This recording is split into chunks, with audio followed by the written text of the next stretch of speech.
Bonjour à toutes et à tous, ravi de vous retrouver ici à l'UGC Les Halles pour un nouveau mercredi de sortie. Et aujourd'hui, c'est la sortie évidemment d'Adieu Monsieur Hoffman. Et j'ai le plaisir d'être en compagnie de sa coproductrice Vanessa Gian. Bonjour Vanessa. Bonjour. Ravi d'être avec vous ce matin. C'est un film, je le disais, événement. Évidemment, l'association Daniel Auteuil, Gilles Lelouch, ça fait forcément beaucoup parler ces derniers temps. Comment est-ce que vous est venue l'idée de ce film? Comment est-ce que vous avez réussi à le monter?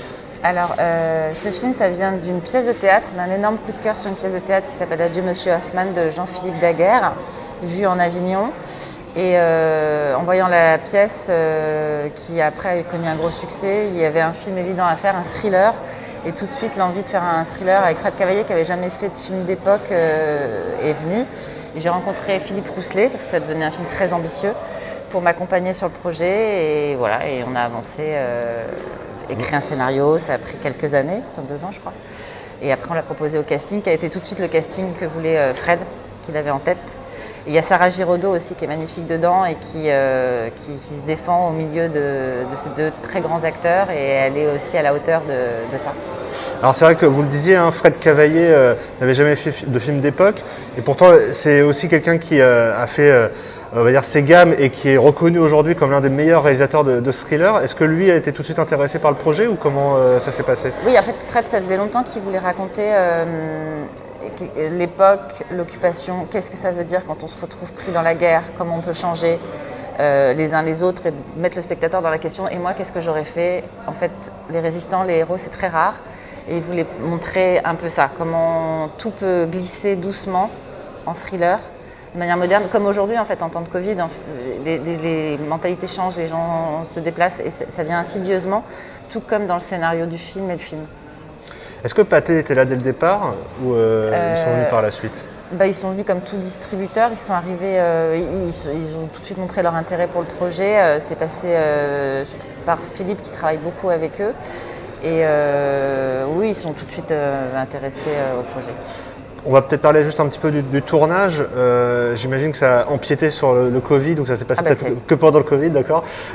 Comment ça s'est passé justement? Parce qu'en plus c'était un huis clos, donc pas évident, j'imagine. Alors, c'était pas complet. Enfin, c'est un huis clos, mais on a quand même tourné pour beaucoup en extérieur, pour les extérieurs de la bijouterie, une rue dans le 18e, et donc on a normalement au scénario toutes les scènes avec des grandes masses de figuration étaient prévues pour la fin. Sortir extérieur parce que c'était le printemps, parce qu'il allait faire meilleur, parce que ça allait être plus simple. Et c'est là où est arrivé le premier confinement et le Covid. Donc on s'est arrêté pendant 3 mois. Ça a été le premier tournage à s'arrêter. Et Fred, pendant 3 mois, a réfléchi tous les jours sur le scénario, sur comment faire pour raconter la même histoire, peut-être en étant plus limité au niveau des gens qu'on pouvait avoir. Et du coup, je pense que créativement, ça a donné un film encore plus tendu et plus parce qu'il a vraiment réfléchi. Enfin, les contraintes artistiques, parfois, permettent justement de les développer, et ça a été le cas, je pense. En tout cas, c'est vrai que c'est un film qui fait plaisir à voir aussi, déjà parce que ça fait longtemps qu'on n'a pas vu cette période-là traitée dans un film populaire ambitieux, et surtout aussi parce que, on le disait, hein, vous parlez aussi de Sarah Giraudot, mais c'est vraiment un trio d'acteurs extrêmement fort, comme on pouvait le voir, je dirais presque dans les années 60, ou avec des Gabin ou des Ventura. Enfin, on sent vraiment qu'il y a une volonté de renouer avec un cinéma de gueule aussi, le cinéma français comme ça. C'était dès le départ aussi l'une des ambitions? Oui, tout à fait. Oui, c'était...